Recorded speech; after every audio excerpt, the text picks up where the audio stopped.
नमस्कार, मैं हूं विद्यासागर। स्वागत है आप सभी का दिल्ली लाइव में। बुलेटिन में सबसे पहले बात करेंगे टोक्यो ओलंपिक की, जिसकी शुरुआत आज से हो गई है। जी हां, आज से टोक्यो में ओलंपिक की शुरुआत हो गई है और सीएम केजरीवाल ने ट्वीट करके शुभकामनाएं दी है।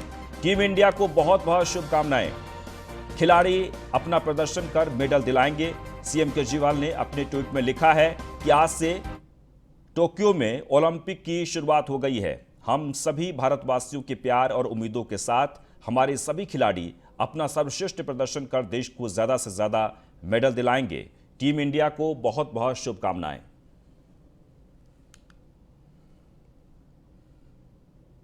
तो एक बार आपको फिर से बता दें कि अरविंद केजरीवाल ने ट्वीट करके शुभकामनाएं दी हैं।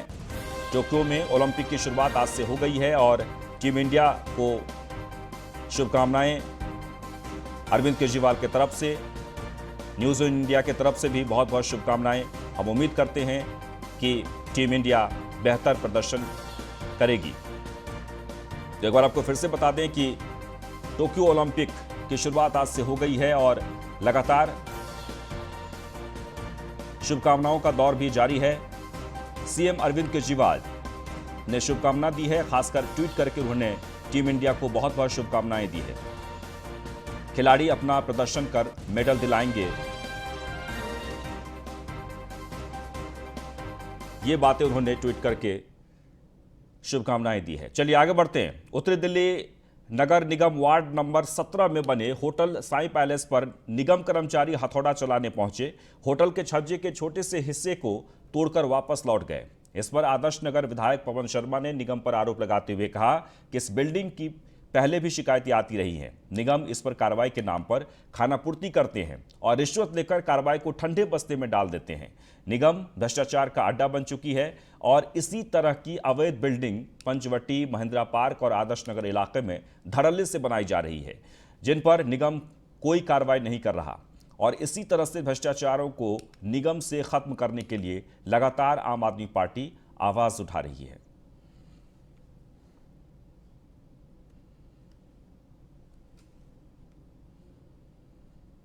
तो एक बार आपको फिर से बता दें कि उत्तरी दिल्ली नगर निगम वार्ड नंबर 17 में बने होटल साई पैलेस पर निगम कर्मचारी हथौड़ा चलाने पहुंचे। होटल के छज्जे के छोटे से हिस्से को तोड़कर वापस लौट गए। इस पर आदर्श नगर विधायक पवन शर्मा ने निगम पर आरोप लगाते हुए कहा कि इस बिल्डिंग की पहले भी शिकायतें आती रही हैं, लेकिन आज निगम जब कार्रवाई के लिए यहां पर पहुंची तो आखिरकार कार्रवाई क्यों नहीं की गई, रिश्वत लेकर क्यों लौट गए। कुल मिलाकर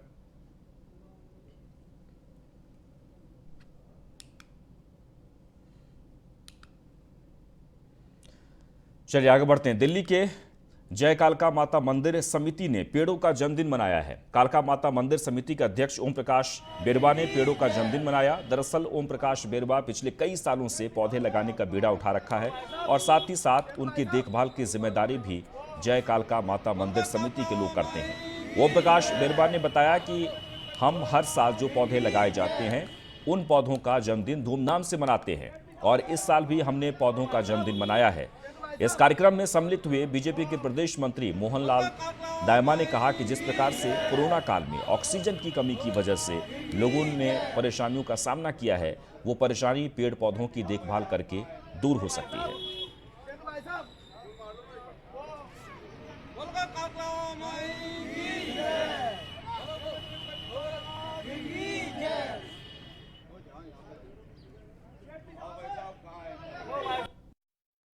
ख्याल ऐसा है कि भारत में उपभोक्ता वस्तुओं द्वारा हिंदू देवी देवताओं का अपमान होता है। उस अपमान को देखते हुए हमने ये विचार किया कि भाई पेड़ पौधे उगाए जाएं और पेड़ जितने उगेंगे उनसे पर्यावरण को सुरक्षा मिलेगी और देश को सुरक्षा मिलेगी। इसलिए हमने ये कदम उठाया और विश्व में पहली बार पेड़ पौधों का जन्मदिन मनाया जा रहा है। मेरी सरकार से निवेदन है, उपभोक्ता वस्तुओं द्वारा जो देवी देवताओं का, हिंदू देवी देवताओं का अपमान होता है वो ना हो। सरकार इस ओर कड़े से कड़े कदम उठाए। लाल दायमा दिल्ली बीजेपी का मंत्री हूँ, दिल्ली प्रदेश से। आज बड़ा हर्ष का दिन है कि पूरे हिंदुस्तान में ऐसा कोई कल्चर नहीं देखा गया। वृक्षारोपण सब करते हैं, उसका पालन कोई नहीं करता। यहाँ पालन करके पिछले 2-3 साल से हर एक साल 1-2 पेड़ लगाते हैं और लगातार उनकी सेवा करते हैं। आज 1 साल होने पे इस पेड़ का, जिसके ऊपर हम खड़े हैं, इसका जन्मदिन बनाया गया है। लालदाय। चलिए आगे बढ़ते हैं। केशवपुरम जोन के चेयरमैन योगेश कुमार वर्मा ने अपना कार्यभार संभालते ही जनता दरबार लगाना शुरू कर दिया है। उसके साथ साथ वार्ड कमेटी मीटिंग में जनता के हित के मुद्दों पर फैसले लेकर उनकी समस्याओं का जल्द से जल्द निपटारा हो, ऐसे मॉडल पर कार्य करना भी शुरू कर दिया है, जिसे लेकर हमारे संवाददाता टीपू सुल्तान ने योगेश कुमार वर्मा से खास बातचीत की है। देखिए। केशवपुरम जोन में नवनिर्वाचित चेयरमैन योगेश वर्मा जी मेरे साथ मौजूद हैं इस वक्त।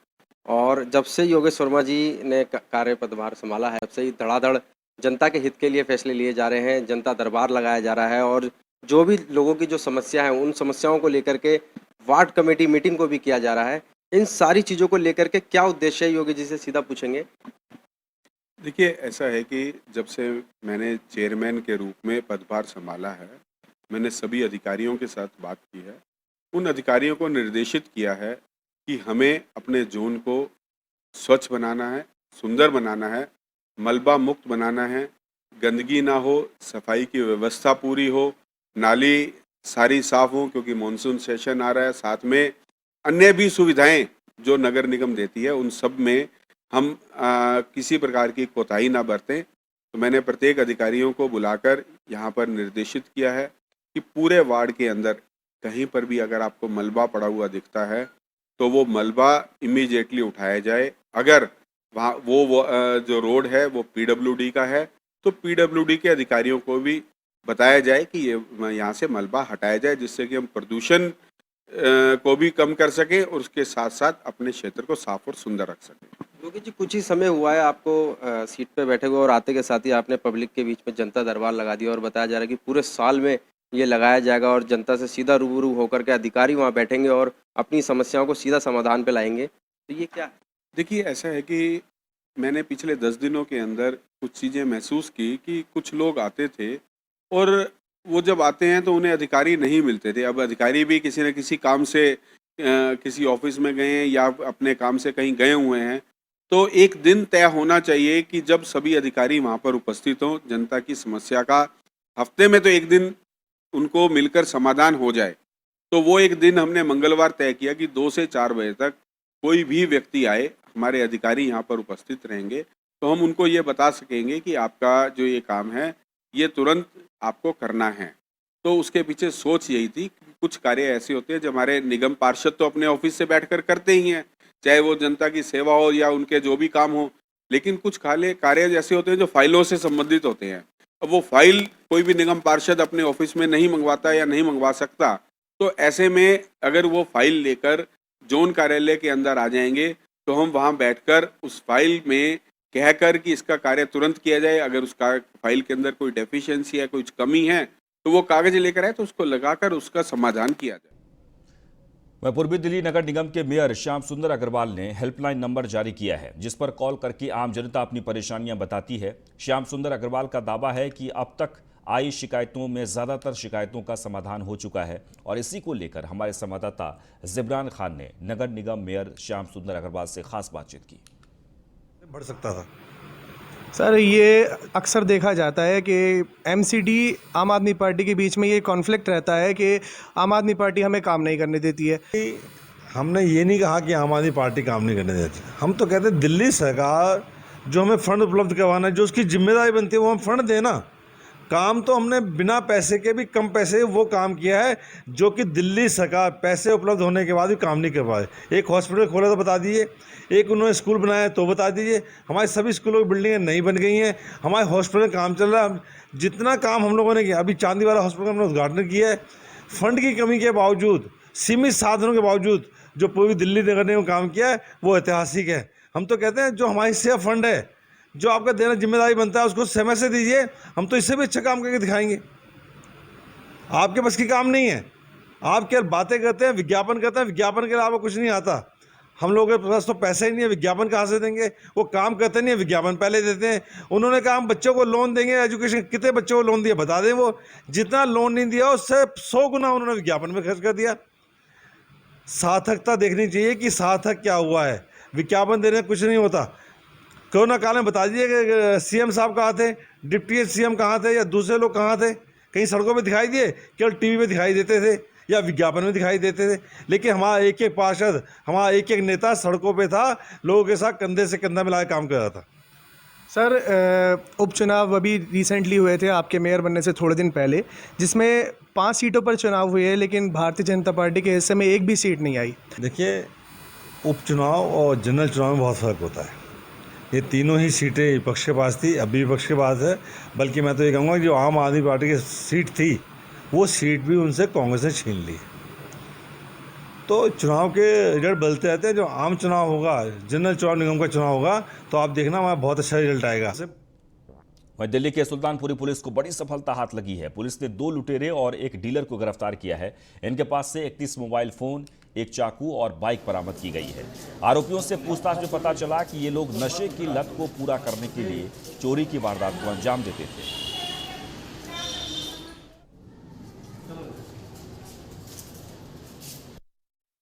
ड्यूरिंग पिकेट चेकिंग मोटरसाइकिल को रुकवाने की कोशिश करी थी। इसमें 2 लड़के सवार थे जो वहाँ से एस्केप करने की कोशिश में गिर गए बाइक को घुमाते हुए। तो ये पिकेट पे जो स्टाफ मौजूद था, इन्होंने अलर्टनेस दिखाते हुए उनको पहले तो उठाया और उसके बाद उनको वेरीफाई किया। वेरिफिकेशन में इन पर से एक चाकू भी मिला। मोटरसाइकिल की बीट बुक से वेरीफाई करी गई थी, तो वो चोरी की निकली, पंजाबी बाग थाने से चोरी थी। इसके अलावा इनके पास से कुछ स्टोलन या स्नैच मोबाइल फोन्स भी रिकवर हुए हैं, जिनकी टोटल।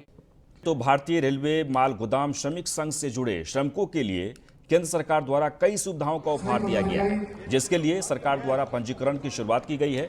पंजीकरण की शुरुआत दिल्ली के रमा विहार से की गई, जहां केंद्रीय विधि और न्याय राज्य मंत्री एसपी सिंह बघेल मुख्य अतिथि के तौर पर उपस्थित रहे।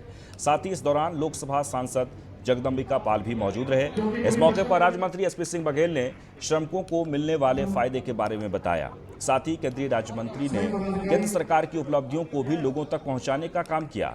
इस दौरान बीजेपी सांसद अपराजिता सारंगी ने किसान आंदोलन को लेकर भी टिप्पणी की। सांसद अपराजिता सारंगी ने कहा कि सरकार हर स्तर पर किसानों से बात कर रही है।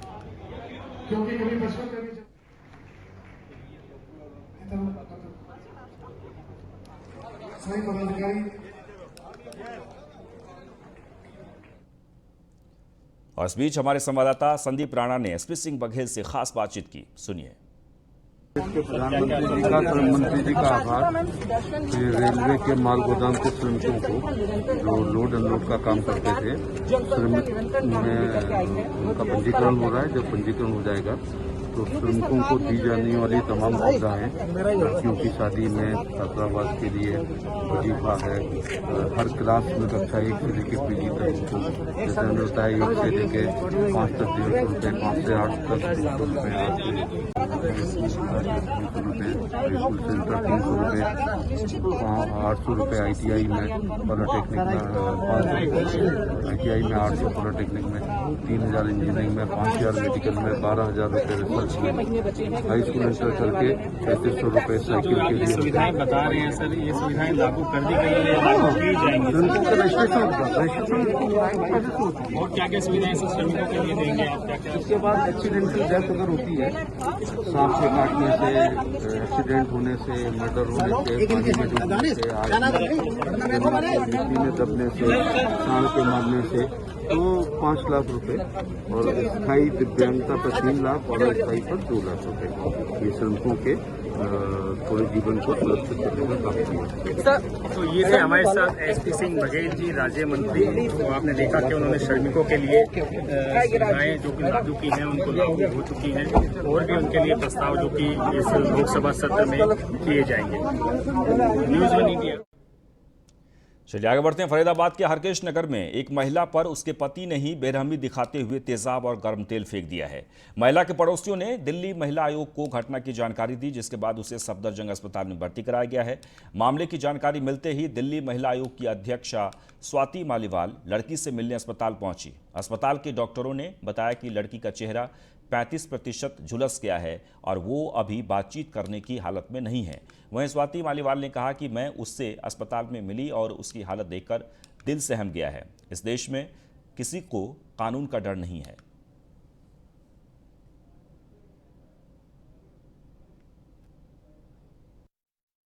फरीदाबाद की एक लड़की के ऊपर उसी के पति ने बहुत ही ज्यादा बेरहमी से तेजाब फेंक दिया है और गरम तेल फेंक दिया है, जिसकी वजह से वो लड़की पूरी तरीके से झुलस गई है।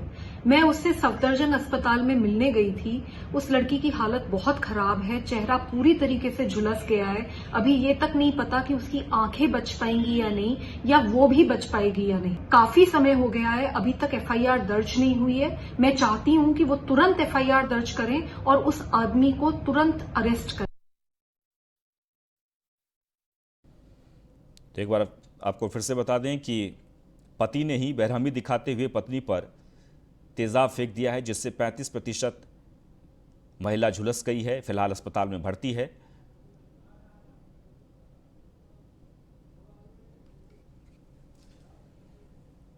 वह दिल्ली की तिगरी पुलिस ने चेकिंग के दौरान एक शराब तस्कर को गिरफ्तार कर लिया है। आरोपी के पास से 13 पेटी शराब बरामद की गई है। मुखबिर की सूचना पर पुलिस चेकिंग अभियान चलाकर शराब तस्कर को पकड़ा है।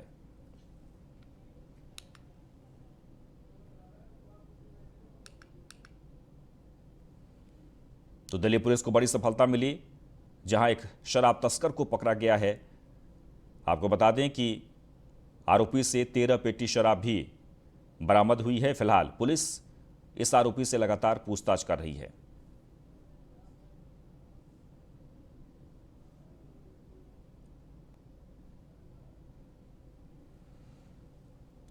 तो 13 पेटी शराब के साथ एक शराब तस्कर को गिरफ्तार किया गया है। तस्वीरों में आप देख सकते हैं। चलिए आगे बढ़ते हैं। अक्टूबर में जनता को मिलेगा गोरखपुर एम्स की सुविधा। आपको बता दें कि सीएम योगी ने ट्वीट करके कहा है, आदरणीय प्रधानमंत्री जी के कर कमलों द्वारा अक्टूबर में गोरखपुर एम्स को जनता को समर्पित करेगी।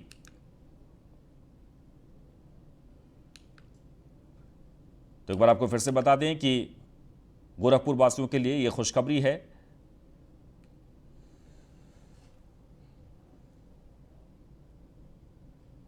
वह नोएडा के सूरजपुर में गौरव नाम के युवक के साथ बीते साल 17 मई को गांव के ही कुछ युवकों द्वारा मारपीट की गई थी। विवाद में युवक को गंभीर चोट लगी थी।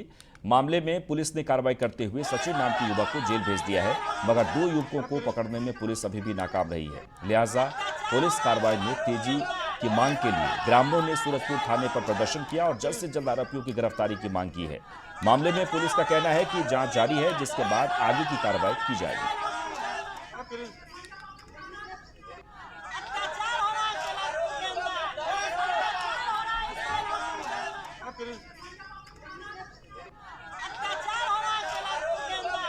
एक बार आपको फिर से बता दें, तस्वीरों में आप देख सकते हैं ये जो हंगामा हो रहा है, दरअसल एक मारपीट का मामला है, जिसमें आरोपियों पर कार्रवाई की मांग की जा रही है। नोएडा के सूरजपुर में गौरव नाम के युवक के साथ 17 मई को गांव के ही कुछ युवकों द्वारा मारपीट की गई थी और इस विवाद में युवक को काफी गंभीर चोटें आई थी। फिलहाल ग्रामीणों की तरफ से ये प्रदर्शन जो किया जा रहा है, उसमें ये मांग की गई है कि जल्द से जल्द उन सभी लोगों को गिरफ्तार किया जाए, कार्रवाई की जाए। पुलिस अभी भी 2 युवकों को पकड़ने में नाकाम रही है। लिहाजा पुलिस कार्रवाई में तेजी की मांग के लिए ग्रामीणों ने सूरजपुर थाने पर प्रदर्शन किया, जो तस्वीरें आप देख रहे हैं, और जल्द से जल्द आरोपियों की गिरफ्तारी की मांग की गई है। हालांकि पुलिस का कहना है कि इस मामले में जांच लगातार जारी है। यादराम भारती इस वक्त जुड़ गए हमारे साथ। यादराम, हम आपसे जानना चाहते हैं कि काफी पुराना मामला है ये, लेकिन पुलिस अभी तक इस मामले में कार्रवाई क्यों नहीं कर रही है? देखिए, पूरा मामला कैलाशपुर गांव का है, ग्रेटर नोएडा का, जहां पर सूरजपुर में थाने में एक घटना हुई जिसमें कि गौरव नाम के व्यक्ति को बहुत बुरी तरीके से उसी के पड़ोसियों ने मारा और उसका करीब सर में काफी गंभीर चोटें आई और यहाँ तक कि उसका जबड़ा भी टूट गया। लेकिन अभी तक पुलिस ने इस मामले में सिर्फ एक सुनील नाम की जो व्यक्ति है उसकी गिरफ्तारी की, जबकि अभी तक 2 जो अन्य गिरफ्तारी होनी थी वो अभी तक नहीं कर पाई। पूरे मामले में पुलिस ने जो परिजन है उन्होंने धरना दिया और सूरज पुलिस के खिलाफ ये कहा कि जो गिरफ्तारी है जो सही समय पर होनी चाहिए थी वो नहीं हुई। इस पूरे मामले को लेकर पुलिस ने जो परिजन बहुत बहुत शुक्रिया। और इस बीच एक बड़ी खबर मुजफ्फरनगर से आ रही है, जहां पर एक शख्स की घर वापसी का मामला सामने आया है। दरअसल हिंदू जागरण मंच ने अमित से अब्दुल बने व्यक्ति की घर वापसी करवाई है। दरअसल चरथावल के रहने वाले धर्मवीर ने बताया कि साल 2014 में उनके बेटे अमित ने धर्मांतरण कर मुस्लिम धर्म धारण कर लिया था, जिसके बाद धर्मवीर ने हिंदू जागरण मंच के पदाधिकारियों से संपर्क किया।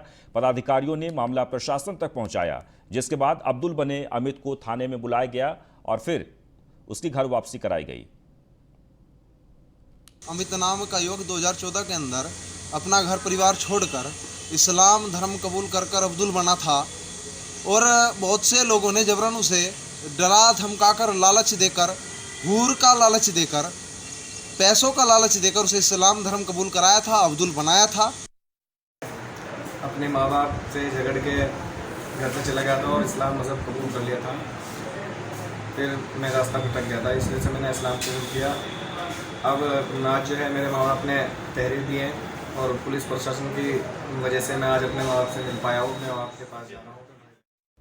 और इस बीच महोबा से बड़ी खबर आ रही है, जहां पर निलंबित आईपीएस मणिलाल पाटीदार की मुश्किलें बढ़ गई है। कोर्ट के कुर्की नोटिस की अवहेलना पर केस दर्ज किया गया है। सीओ तेज बहादुर की तहरीर पर दर्ज हुआ मुकदमा। शहर कोतवाली में पाटीदार के खिलाफ केस दर्ज किया गया है। व्यापारी की मौत, भ्रष्टाचार मामले में आईपीएस है फरार। और इसी के साथ ही इस बुलेटिन में बस इतना ही, लेकिन आप बने रहें न्यूज़ 1 इंडिया के साथ। नमस्कार।